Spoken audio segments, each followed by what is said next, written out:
Central warehouse వద్ద గత 2-3 రోజులుగా పడిగాపులు కాస్తున్న జొన్న రైతులకు వైఎస్ఆర్ కాంగ్రెస్ పార్టీ యువజన విభాగం అండగా నిలిచింది.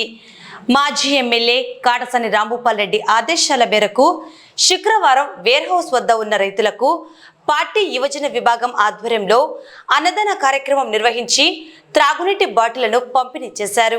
ఈ సందర్భంగా వైఎస్ఆర్సీపీ రాష్ట్ర యువజన జాయింట్ సెక్రటరీ పెసరవాయి శ్రీకాంత్ రెడ్డి మాట్లాడుతూ ఎండ తీవ్రతను సైతం లెక్క చేయకుండా తమ పంట దిగుబడులను అమ్ముకోవడానికి వచ్చి గత కొద్ది రోజులుగా వేచి చూస్తున్న రైతుల ఇబ్బందులను గమనించామన్నారు.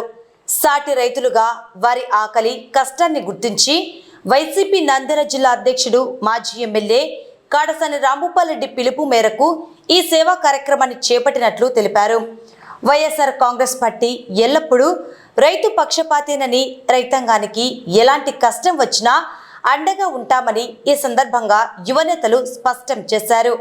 అన్నదానం చేసినందుకు గాను పలువురు రైతులు వైఎస్ఆర్సీపీ యువజన విభాగానికి కాడసాని రాంభూపాల్ రెడ్డికి కృతజ్ఞతలు తెలిపారు. ఈ కార్యక్రమంలో వైఎస్ఆర్సీపీ యువనేతలు సునీల్, సుమంత్ రెడ్డి, చంద్రశేఖర్ రెడ్డి, గుండం నాగేష్ రెడ్డి, జయప్రకాష్ రెడ్డి తదితరులు పాల్గొని రైతులకు స్వయంగా భోజనాలు వడ్డించారు. మా ఎక్స్ఎమ్మెల్యే రాంభూపాల్ రెడ్డి గారు ఇక్కడ రైతులు జొన్నలు అమ్ముకోవడానికి నంద్యాల సిడబ్ల్యూసి గోడౌన్ దగ్గరికి వచ్చారు. ఇక్కడ రైతులు ఎవరు ఇబ్బంది పడకూడదని ఇక్కడ భోజన సదుపాయము మరియు నీళ్ళ సదుపాయము రైతులకు మా ఎక్స్ఎమ్మెల్యే రాంభూపాల్ రెడ్డి గారి ఆదేశాల మేరకు ఇక్కడ మేము భోజనం వసతి చేయడం జరిగినది.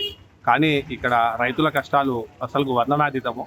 ఇక్కడికి వచ్చి రాంభూపాల్ రెడ్డి గారి ఈ కష్టాలు చూసి ఇక్కడ రైతులు ఎవరే కానీ కష్టం పడకూడదు, అన్నం ఎల్లవేళలా ఇక్కడ భోజనం సదుపాయం ఈ రోజు కాదు ఇంకా వారం రోజులైనా కానీ భోజనం సదుపాయం పెట్టవలసిందిగా మాకు రాంభూపాల్ రెడ్డి గారు చెప్పినాడు. నేను ఇక్కడ పెసరాయి శ్రీకాంత్ ఇంకా మరియు గడివేముల మండలంలో అందరం కలిసి రాంభూపాల్ రెడ్డి గారి ఆదేశాల మేరకు ఇక్కడ భోజనం ఏర్పాటు చేయడం జరుగుతుంది.